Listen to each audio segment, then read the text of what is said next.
ನನ್ನ ಹೆಸರು ಚಂದ್ರಶೇಖರ್ ಅಂತ, ಕರ್ನಾಟಕದಿಂದ ಬಳ್ಳಾರಿ ಜಿಲ್ಲೆಯ. ನಾವು ಮುಂಚೆ ಲೇಬರ್ನಿಂದ ಭತ್ತ ನಾಟಿ ಮಾಡಿಸಿ ಬೆಳೆ ಬೆಳೀತಿದ್ವಿ. ಆದರೆ ಈ ಮುಂಬರುವ ದಿನಗಳಲ್ಲಿ ಈಗಲೂ ಲೇಬರ್ಸ್ ಪ್ರಾಬ್ಲಮ್ ಆಗಿರೋದ್ರಿಂದ ನಾವು ಭತ್ತ ನಾಟಿ ಮಾಡುವ ಯಂತ್ರದ ಮೊರೆ ಹೋಗಿದ್ದೇವೆ. ನಾವು ಯೂಟ್ಯೂಬಲ್ಲಿ ವಿಡಿಯೋಸ್ ನೋಡಿ ನಾವು ತಗೊಂಡ್ರೆ ಚೆನ್ನಾಗಿರುತ್ತೆ ಅಂತ ತೆಲಂಗಾಣಕ್ಕೆ ಹೋಗಿ ಡೆಮೋ ನೋಡಿ ವಿಚಾರಿಸಿ ಚೆನ್ನಾಗಿ ಸರ್ವಿಸ್ ಇದೆ ಅಂತ ತಿಳಿದು ಕಂಪನಿಯ ಮಿಷಿನನ್ನು ತೆಗೆದುಕೊಂಡಿದ್ದೇವೆ. ತೆಗೆದುಕೊಂಡ ನಂತರ ನಮಗೂ ಸ್ವಲ್ಪ ಭಯ ಇತ್ತು, ಹೇಗೆ ಬರುತ್ತೋ ಏನೋ. ನಾಟಿ ಮಾಡಿದ 40 ದಿನಗಳವರೆಗೂ ತುಂಬ ಭಯದಲ್ಲಿದ್ವಿ. ನಂತರ ಬೆಳೆ ಚೆನ್ನಾಗಿ ಬಂತು. ಆದಮೇಲೆ ಧೈರ್ಯ ಬಂತು ನಮಗೆ, ಚೆನ್ನಾಗಿ ಬರ್ತಾ ಇದೆ ಮಿಷಿನಿಂದ ಹಾಕಿರೋ ಬೆಳೆ ಅಂತಂದು. ಈಗೆಲ್ಲ ಸುತ್ತ ಅಕ್ಕಪಕ್ಕ ರೈತರೆಲ್ಲ ಬಂದು ನೋಡ್ತಾ ಇದ್ದಾರೆ ಮಿಷಿನಿಂದ ಹಾಕಿರೋ ಬೆಳೆ ಯಾವ ಥರ ಇದೆ ಅಂತಂದು. ಅವರು ಮೆಚ್ಚುಗೆ ಕೊಡ್ತಾ ಇದ್ದಾರೆ, ಬಂದಿದೆ ಬೆಳೆ, ಮಿಷಿನ್ ತಗೋಬೋದು ಆರಾಮಾಗಿ ಅಂತಂದು ನಮ್ಮನ್ನು ಕೇಳ್ತಾ ಇದ್ದಾರೆ ಅವ್ರಿಗೆ ಬಂದ ಡೌಟ್ಗಳನ್ನು.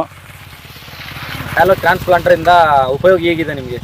ಚೆನ್ನಾಗಿದೆ ಸರ್, ಸರ್ವಿಸು ಚೆನ್ನಾಗಿದೆ. ಮತ್ತು ಟ್ರಾನ್ಸ್ಪ್ಲಾಂಟ್ ಹಾಕಿದ ಮೇಲೆ ಲೈನ್ ಪ್ರಕಾರ ಹಾಕಿರೋದ್ರಿಂದ ಸೂರ್ಯಕಿರಣ ಮತ್ತು ಗಾಳಿ ಆಡೋದ್ರಿಂದ ರೋಗ ಕಡಿಮೆ ಬರ್ತಾ ಇದೆ.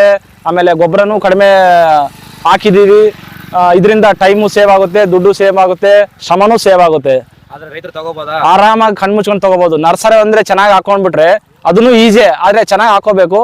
ಚೆನ್ನಾಗಿ ಬಂತಂದ್ರೆ 0 ಪ್ರಾಬ್ಲಮ್. ಆಮೇಲೆ ಟ್ರಾನ್ಸ್ಪ್ಲಾಂಟ್ ಈಸಿ.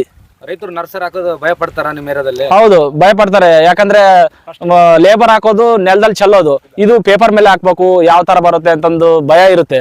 ನಮಗೂ ಭಯ ಇತ್ತು ಮುಂಚೆ, ನಾವು ವಿಡಿಯೋದಲ್ಲಿ ನೋಡಿದ್ವಿ. ಆದ್ರೆ ರ್ಯಾಲೋ ಕಂಪ್ನಿಯವ್ರು ಬಂದು ಅವರೇ ನರ್ಸರಿ ಹೇಗೆ ಹಾಕ್ಬೇಕಂತಂದು ಟ್ರೈನ್ ಮಾಡಿಸಿ ತೋರಿಸಿ ಒಂದಿನೆಲ್ಲ ಇದ್ದು ತೋರಿಸ್ಕೊಟ್ಟು ಹೋಗಿದ್ದಾರೆ.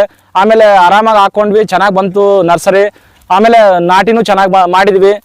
ನಾಟಿ ಮಾಡೋ ಟೈಮಲ್ಲೂ ಬಂದು ಅವರು ನಾಟಿ ಮಾಡಿ ತೋರಿಸಿ ನಮ್ಮನ್ನು ಟ್ರೈನ್ ಮಾಡಿ ನಾವು ಕಲ್ತಿದೀವಿ ಅಂದ್ಮೇಲೆ ಅವರು ಹೋಗಿರೋದು ಇಲ್ಲಿಂದ. 10 ಎಕರೆ ರೈತರ ತಗೋಬೋದಾ? ಆರಾಮಾಗಿ 5 ಎಕರೆ ಇದ್ದು ರೈತರು ತಗೊಂಡು ಅವರು ಬಾಡಿಗೆನೂ ದುಡಿಬಹುದು. ಮುಂಚೆ ಲೇಬರ್ ಸಮಸ್ಯೆ ಅಂತೂ ಇಲ್ವಲ್ಲ? ಲೇಬರ್ ಸಮಸ್ಯೆ ಇದೆ, ಅದರಿಂದನೇ ಟ್ರಾನ್ಸ್ಪ್ಲಾಂಟರ್ ತಗೊಂಡಿರೋದು. ಆದ್ರೆ ಮಿಷಿನ್ ತಗೊಂಡ್ರೆ ಒಬ್ಬ ಆಪರೇಟ್ ಮಾಡೋದಕ್ಕೆ ಇಬ್ರು ಸಸಿ ಕೊಡೋದಕ್ಕಿದ್ರೆ ಸಾಕು. ಆರಾಮಾಗಿ ದಿನಕ್ಕೆ 3 ರಿಂದ 3.5 ಎಕರೆ ಆರಾಮಾಗಿ ಹಚ್ಕೋಬಹುದು.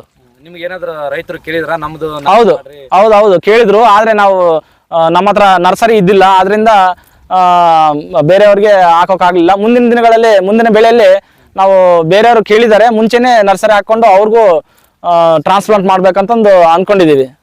ಬೆಸ್ಟ್ ರೈಲು ಮುಂದಿನ ದಿನಗಳಲ್ಲಿ ಮನುಷ್ಯರ ಕೊರತೆ ಇರೋದ್ರಿಂದ